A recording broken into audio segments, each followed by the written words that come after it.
Hi, Kerry here. I'm just recording a video today to talk about women's circles and what you can expect if you were to come and attend one of my women's circles in person in Wolverhampton. But also, the reason that I've actually decided to do this video today is that I've done a poll in my group on Facebook asking if people would be interested in joining an online women's circle if I were to plan and hold one of them. And I've had quite a few people already vote in for the option that they are curious and would like to know more about what happens in women's circles. So I thought I'd make this video just to give some information on the circles that I've held so far and what you might expect if you were to come along in person, but also how I might kind of tweak that to be held online over Zoom or Google Teams or something like that. So I've only done 2 women's circles so far. Both of them were brilliant. I absolutely loved both of them. Very different in terms of the activities that we did in each circle. So the first thing that I can say about it is that not every session is going to mimic the last. There might be things that I take from a session that I've done that I reuse again. For example, there's a meditation that I wrote for the first women's circle that I'm going to be using in my next one, which is happening on Thursday, but I'm going to tweak it a little bit so that it fits the theme of what I'm doing on Thursday. So the first one that I did was held I can't remember the date, but it was held on the new moon in Aries this year. So I specifically chose that date because the new moon in Aries is just the perfect time astrologically to be starting something new.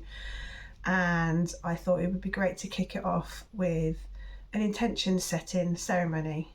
So that's what we did. We did a new moon intention setting ceremony.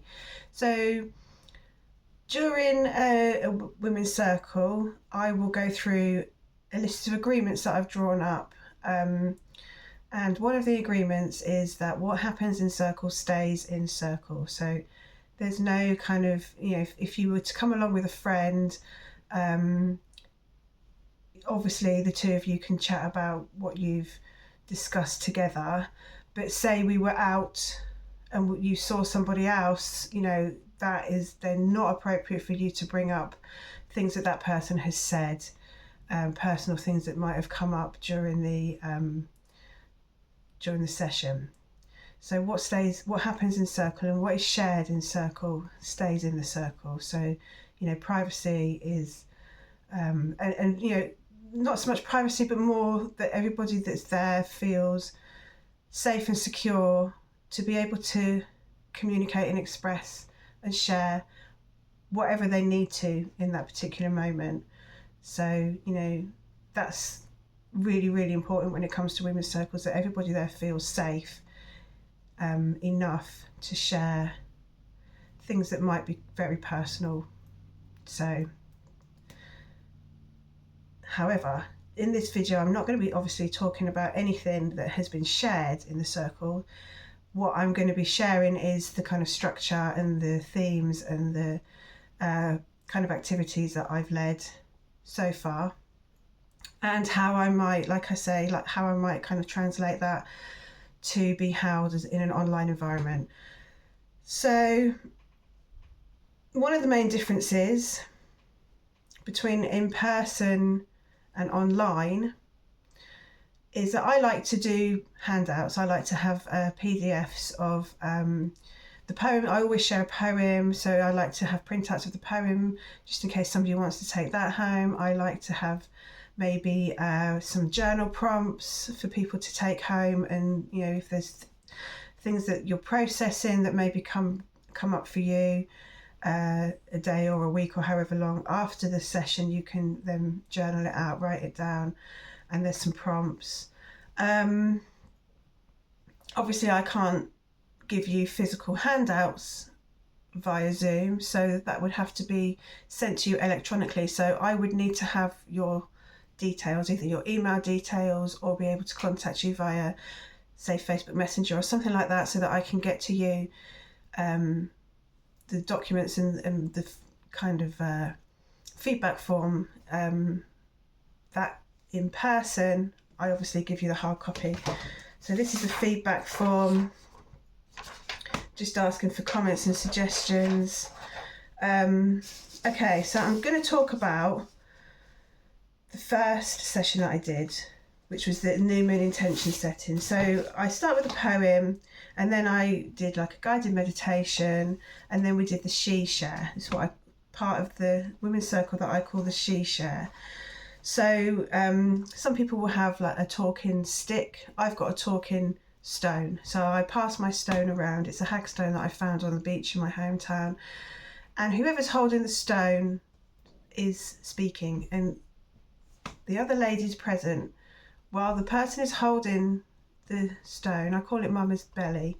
And while they're holding Mama's belly, that person has the floor basically. They're speaking. And the other people there are just to listen. Now, I did this at my friend's women's circle. The first time I was attending, obviously I wasn't leading it, and I really struggle in circle to not comment along. I think it's quite common. I think I've got ADHD, and I think it's fairly common with people with ADHD to interrupt and butt in when there's something that resonates with them. It's like, oh, you have to say it, I have to say it. And I really struggle with that, but it is really important that the person who's speaking can process their thoughts and express and communicate what they need to in that time without being interrupted, without having that flow blocked by somebody else coming in. And even if it's, supportive, oh yeah, I know what you mean, it needs to be held in and held back, which can be tricky, but it's important that that person has that time to share. It's also important to say that it is not compulsory to share in a women's circle. When that stone is passed around, if it doesn't feel right for you to say anything, it is completely fine for you to just pass up on that opportunity to share and pass it on to the next person. Knowing when to speak and knowing when not to speak is very important, but I do like to encourage everybody to share a little bit about themselves, because finding your voice is important. And I know it's difficult to speak in groups of people. I struggle with it. I still struggle with it. Maybe I always will, I don't know. I am getting better with that. But if it really doesn't feel right for you to talk and to share in that moment, it's fine. You do not have to. It is not expected. It's an opportunity and an option always. So don't feel like you have to, share your deepest, darkest secrets or anything like that. You can just say, no, thank you. Or don't say anything, just pass it on. Whatever feels right for you, and that will be respected. So like I said, I did a little meditation. I read out some poems. I will give you copies of everything that I read out, not the meditations, but the poems. I'll talk about the second week when that comes around. So the first week we did new moon intention setting. I'm just going through my folder to find. So this is a handout that I did, just talking about the new moon and the phases of the moon, just a bit of information, a bit of research that I did. And it was an eclipse as well, so I gave some information on the total eclipse. And then these are journal prompts. So this is what I handed out. This is like the handout that I gave along with the poems. And what we did was we just did a nice intention setting ritual. I provided all of the ladies there with a candle, and I guided them through meditation to come up with a word, and they put their word on the candle and took it home, because these candles take a long time to burn down, so that wasn't really doable. So I gave them the candle to take home, and then a piece of paper to write their word on, and together we burned our intentions. And it was really nice. It was really, really nice. And then we did another little she share, and we did some quiet time where I just played some nice gentle music, and one lady was wrapped up in my special blanket, my lovely blanket, which is just gorgeous and so comforting.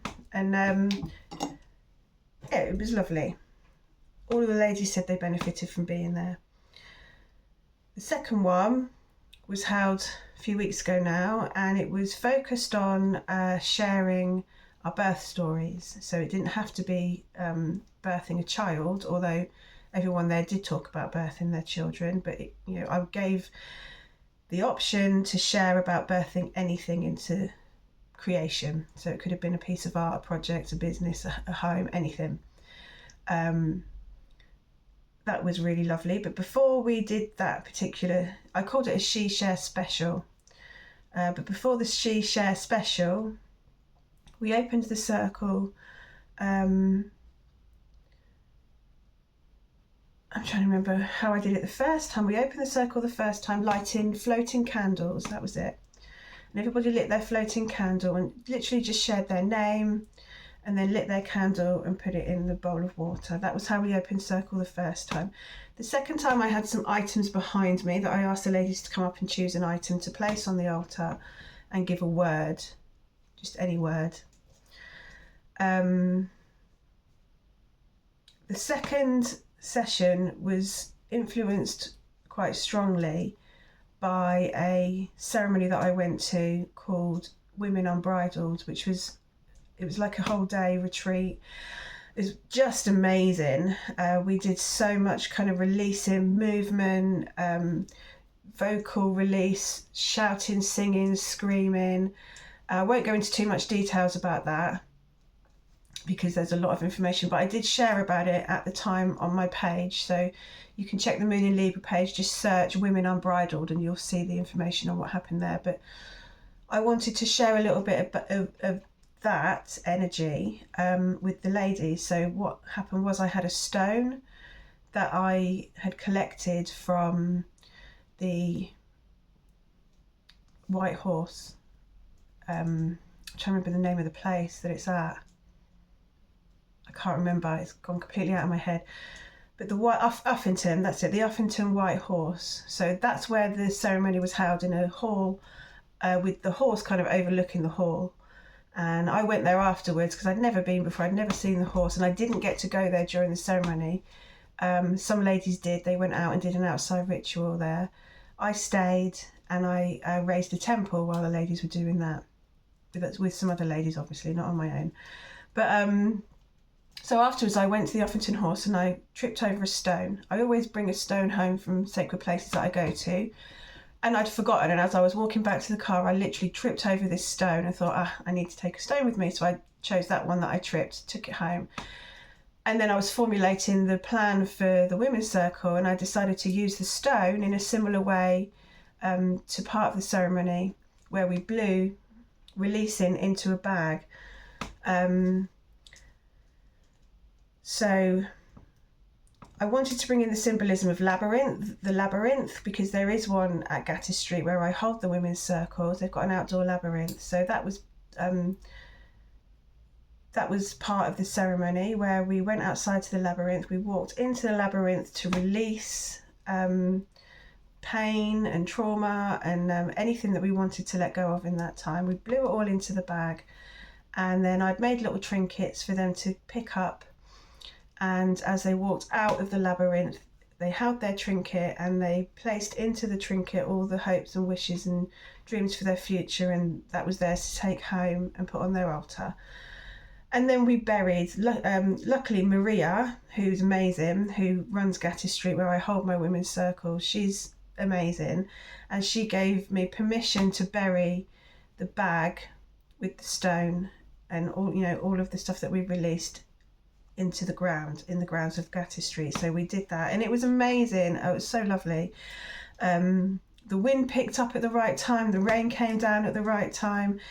Yeah, it was great, it was lovely. It did go over quite a lot. We were quite late that night, but it was quite important that every aspect of that session was allowed to play out, because it turned out to be a really magical, beautiful evening.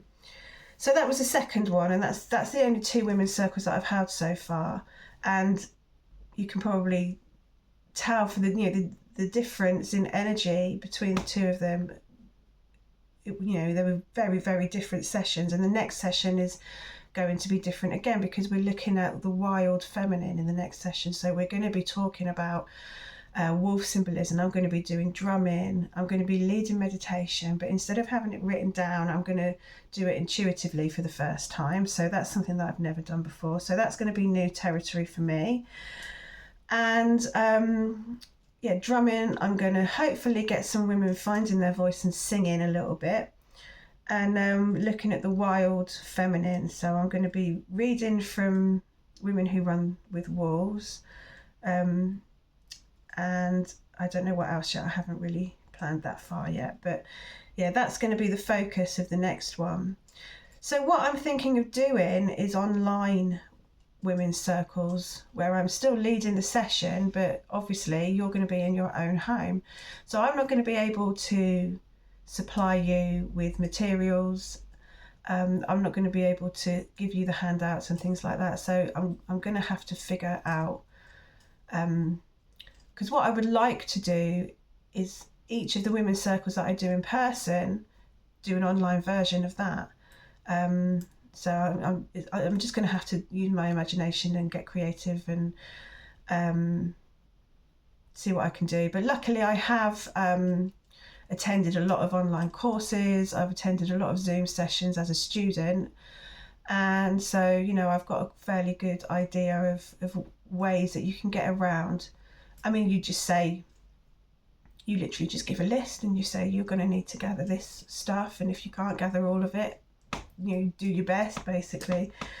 So yeah, I'm going to need to do a little bit of preparation beforehand and letting people know what they will need for the session.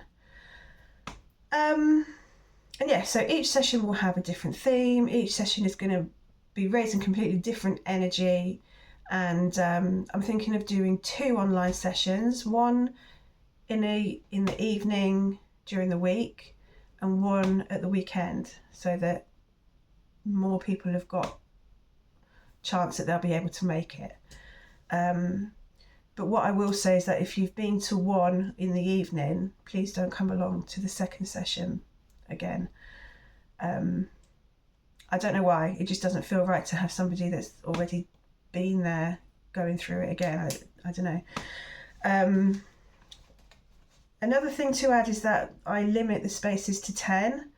I feel like with it being such a such personal things can come up during these circles, I think 10 is about the maximum that I personally would feel comfortable leading for a start. And secondly, I don't want people who do struggle to speak in groups to be overwhelmed by a large number of people, and have that affect their own comfort and ability to relax and really get the most out of the sessions. The last thing, I'm just going to have a drink. I'm really thirsty, sorry.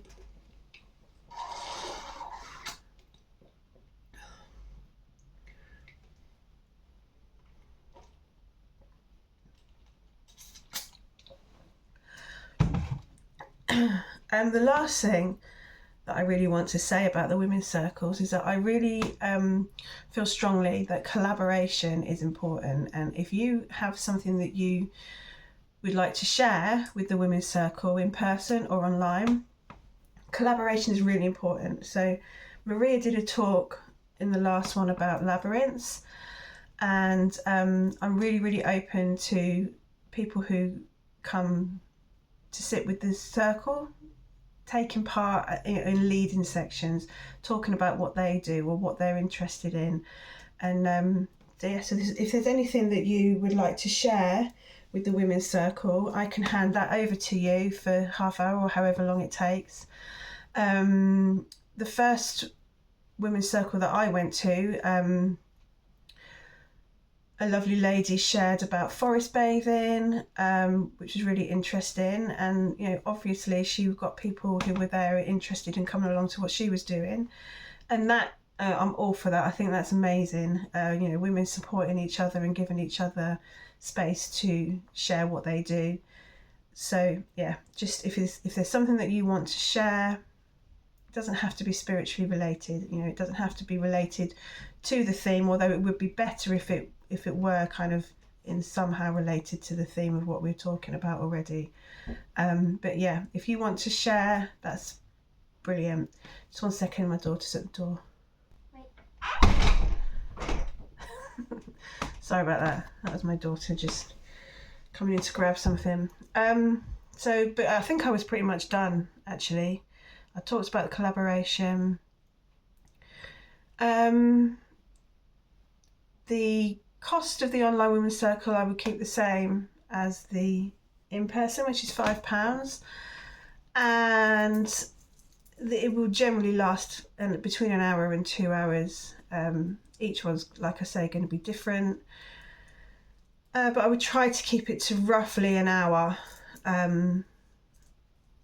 maybe an hour and a half. 2 hours would be like an extended one, like the she share, but I did like a full-on ceremony on that one, and they're not always going to be as jam-packed as that session was. So yeah, I think that's about it, and I hope this video has helped you get an idea of what happens in the circles and that you feel like it's something that you would be up for. Also, on the feedback forms that I send, if you've got any suggestions for themes or particular things that you'd like to be, if you don't want to share something yourself and you want me to do it, that's 100% fine. You can suggest that I do it on the feedback forms, or you can suggest that you lead a session or you lead part of a session. So yeah, I think that's pretty much everything. And we'll see how we go. If I've got a few people that are interested, I mean, my sessions so far, I've had 4 women come to the first one, 3 women came to the second one. So I think 3 is the minimum that I would need to hold a women's circle, or it'd be more of a square. But yeah, 3 is about the minimum. And like I say, I would limit the numbers to 10. Even online, I think you can still get overwhelmed when there's a lot of people. And also it's, if there's a lot of people there, then the sharing section of it needs to be kind of trimmed down. People would be more conscious of how long they've got to speak. So yeah, I think it's important that people can share whatever they need to. I'm just trying to think if there's anything else. Sorry, I'm just staring blankly at the screen now. I've talked about everything that's on my list. I'm just trying to think if there's anything else that I should add. I don't think there is. I think that's everything.